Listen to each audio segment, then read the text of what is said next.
Welcome back to English Lessons with Tyler. Today I'm going to teach you 10 phrases you will hear in everyday English so that your speech will sound much more fluent, confident, and like a native speaker. Let's get started. One phrase you will hear every day is "I'm all set."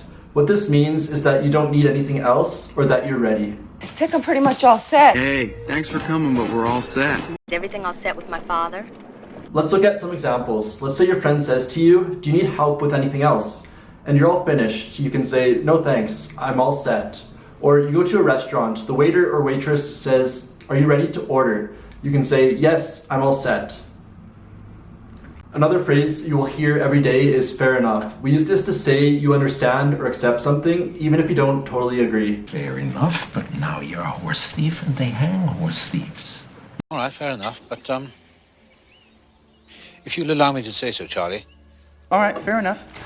Say your friend says, "Why can't you come tonight?" And you say, "I'm tired." Your friend might say back, "Fair enough." Or your friend says, "Why did you choose that option?" You can say, "It works better for me." And your friend would respond with, "Fair enough." Another phrase you will hear all the time is "that makes sense." This means that you understand something or that it's logical and clear to you. That makes sense to me. It's the only thing that makes sense. Finally, Phil says something that makes sense. Let's look at some examples. Say your friend asks you, "Why is the store closed today?" And you tell them, "It's a holiday." They can say, "It makes sense." Or they ask you, "Why are you tired?" And you can say, "I didn't sleep much last night." Your friend can say, "That makes sense." Another phrase you will hear all the time is "give me a sec." We use this when we need someone to wait a moment. Could you just give me a sec, Matthew? Okay, give me a sec. Give me a sec to think. Let's look at some examples. Let's say you're at a restaurant, the waiter or waitress asks you, "Are you ready to order?" If you need another moment, you can say, "Give me a sec." Or your friend asks, "What's his name?" and you can't remember the name, but you have it in your phone. You can say, "Give me a sec, I'll check my phone." The next phrase that you will frequently hear is "I'm beat." All this means is that you're very tired. Pumba, I'm beat. Reading the small print in the contract? I'm beat.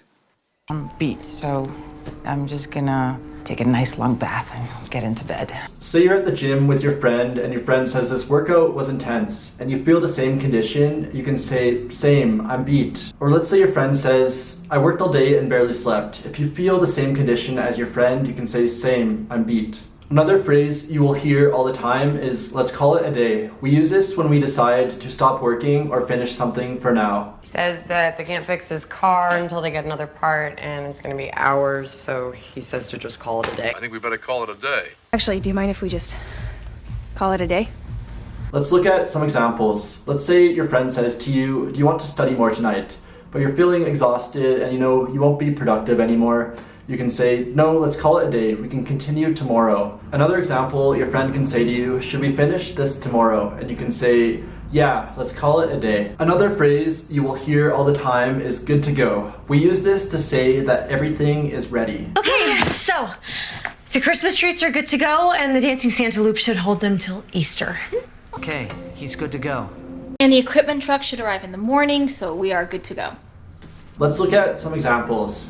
Say you're at a restaurant, the waiter or waitress asks, "Are you ready to order?" You can say, "Yes, I'm good to go." Or you're at a party and your friend wants to leave. They ask you if you want to leave, you can say, "Yes, I'm good to go." Another phrase you will hear every day is "it depends." We use "it depends" when there isn't a yes or no answer and the situation can change based on conditions. Well, we have a lot of books, so maybe it depends on what you like. Well, it depends how much fuel you want to save for the altitude adjustments for the trip home. You know, it depends. Say your friend says, "Are you coming to the party tonight?" You can say, "It depends if I finish work on time." Or let's say your friend says, "Are you coming to the beach tomorrow?" You can say, "It depends on the weather. If it rains, probably not." Another phrase you will hear all the time is "same here." We use this when we feel the same way as another person. Same here. Same here, Mops. Same here, fantastic. Let's look at some examples. Say your friend says, "I feel tired today," and you feel the same way, you can say, "Same here." Or your friend says, "I love this place," and you love this place too, you can say, "Same here." Another phrase you will hear all the time is "at the end of the day." We use this to talk about the final or most important point. But at the end of the day, it's not the love of one other person that matters, it's the love of life. I thought we were going to fight side by side forever, but at the end of the day, you're you and I'm me. And Some of the happiest people in the world go home smelling to high heavens at the end of the day. Let's look at some examples. Say your friend asks you, what's the most important thing in life? You can say, at the end of the day, health matters most. Or let's say your friend says, what should you do when making an important decision? You can say, at the end of the day, you should do what's best for you. Great job today. I encourage you to use some of these phrases in your everyday speech. Keep practicing, keep working hard, and see you in the next video.